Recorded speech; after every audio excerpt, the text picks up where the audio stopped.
let's get into judgments, right? There's ways, obviously, with regards to you being able to avoid a judgment, but there are some things that you can actually do with regards to that. So let's start from the beginning. The first debt collection job that I ever had, I worked at a company.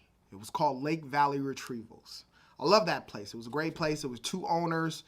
They had a couple of different departments. They had a legal verifying department. They had a collections floor, a legal collections floor. They had a skip tracing floor, as well as they had a post-judgment department. But nevertheless, when I started at that company, I started out as a legal verifier. Now, the reason why I tell you guys that is to let you know that accounts do get sued on, right?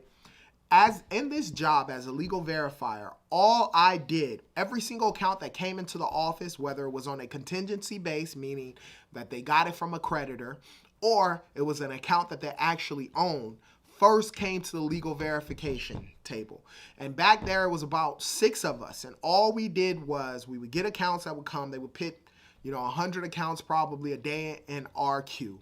And all I would do was skip trace on those accounts. I would look for and I will verify if they have a place of employment or if in fact they have any assets. Those are the two main things that I did, as well as I would verify and try and get new numbers and information for collectors. But the first thing we did with the accounts is we verified them to see if they owned any assets or if they were working. And if we verified that they owned a property, or if we verified that they worked where taxes were taken out, then automatically those accounts were prepped and sent to legal, right?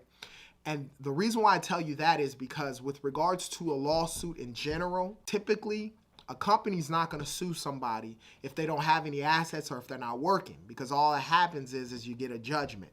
Now, mind you, I have been at companies that no matter what, depending on the amount that is owed on the debt, that they actually sue, even if they find out someone's not working currently at the time or may not own any property currently at the time. Why? Because a judgment can last for 10 years. So hey, maybe in that first 2 years you're not working, 4 years down the road you start working. And that judgment, because they have a judgment, if in fact they have a judgment against you, then obviously they can garnish your wages, do a bank levy. If you own a business, they can do a tilt tap. A lot of things can transpire and happen from that.